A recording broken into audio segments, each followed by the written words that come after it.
اس وقت عمران خان کی sisters Aleema Khan Noreen Bibi high court پہنچی ہیں. جی علیمہ خان صاحبہ آپ آج موجود تھی, چیف صاحب سے کیا بات ہوئی؟ آپ بات کرنا چاہتی تھی لیکن وہ نیازی صاحب آگے چلے گئے, انہوں نے چیف صاحب پھر رک گئے. آپ نے کہا کہ آپ بات کرنا چاہ رہی تھی, نیاز اللہ نیازی صاحب نے بات کی, تو کیا بات آپ ان سے کرنا چاہ رہی تھی؟ میں یہی بتانا چاہ رہی تھی کہ دیکھیں ہمیں بڑا خوف ہے اس چیز کا کہ اس وقت جو عدالتی احکامات ہیں ان کے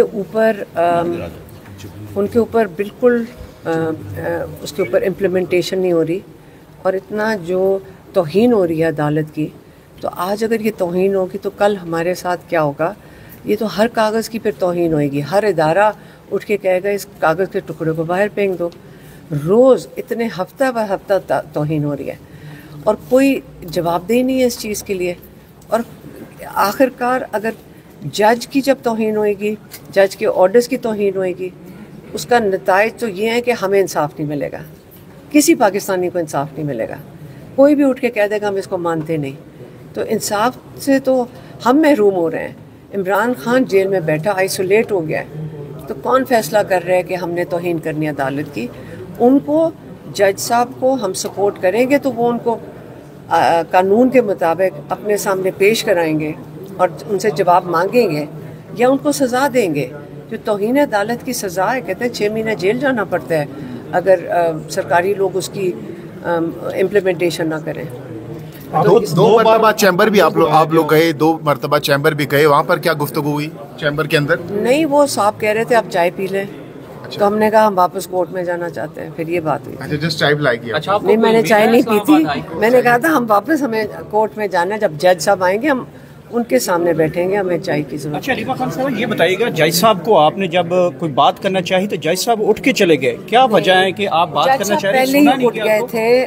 میں نیازی صاحب کو کہا تھا کہ میں بات کرنا چاہتی ہوں. نیازی صاحب نے خود بات کر لی, تو میں کل بات کروں گی جب جج صاحب ہماری پٹیشن سنیں گے, پھر میں جج صاحب سے انشاءاللہ بات. کل آپ کو امید ہے کہ آپ کی پٹیشن سنی جائے گی؟ ہاں, یہ کہہ تو یہی رہے ہیں. خان صاحبہ یہ بتائیے گا کہ اڈیالہ میں آپ جاتے ہیں, آپ کی ملاقات نہیں ہوتی, عدالت میں آتی ہیں تو آپ کی پٹیشن نہیں سنی جا رہی, تو اگلا لائے عمل کیا ہے پھر آپ لوگوں کا؟ ہمیں ابھی نیاز اللہ نیازی نے کہا ہے کہ وہ کل ساری پٹیشنز, وہ جو سیکٹری ہیں جس کے دفتر میں ہم گئے تھے, انہوں نے کہا کہ کل پٹیشنز لگ رہی ہیں, ساری پٹیشن لگ جائیں گی. تو کل انشاءاللہ جج صاحب کے ساتھ ہم ان کو سپورٹ دیں گے. دیکھیں بہت پریشانی کی بات ہے. میں جب ہم کتنے 1 مہینے سے 5 ہفتے ہو گئے ہم اڈیالہ جاتے ہیں, اور یہ ایک چھوٹا سا یہ بات ہے کہ یہ بڑی بات نہیں ہے, لیکن آپ سوچیں کہ اگر ایک جیل کا سپرنٹینڈنٹ آج عدالت کے کاغذ کو ردی میں پھینک دے گا, کل تو یہاں پہ پاکستان میں کوئی بھی یہ کر سکتا ہے. تو اگر جج سے جن سے ہم انصاف لینے جا رہے ہیں وہ انصاف دینے کی کوشش کریں اور ان کی کوئی سنی نہ رہا ہو, تو کل ہمارے ساتھ سب کے ساتھ کیا ہوگا؟ آج آپ دیکھ لیں کہ عمران خان جو چیزیں جو ان کا حق ہے, جو جیل مینول کے مطابق ان کے سارے حقوق ہیں وہ نہیں دیے جا رہے, تو کل کس کے پاس ہم جائیں گے اگر جیل انتظامیہ جج ہی کی نہیں سنے گی؟ تو اس لیے ہم سب کی ذمہ داری بنتی ہے کہ اپنی جوڈیشری کے ساتھ کھڑے ہوں, ان کی آزادی کے لیے کھڑے ہوں, ان کی انڈیپینڈنس کے لیے کھڑے ہوں. وہ انڈیپینڈنٹ ہوں گے.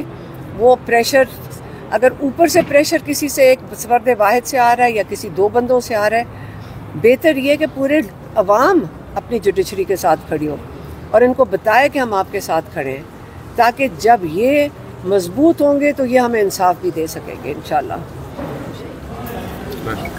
تو اب کل آئیں گے علیمہ صاحب آپ لوگ دوبارہ سے یہاں پر؟ کل انشاءاللہ آئیں گے, کیونکہ کل پٹیشنز انہوں نے کہہ دیا, وہ جو سیکٹری صاحب تھے انہوں نے کہا ہے کہ کل آپ کی پٹیشنز لگ جائیں گی.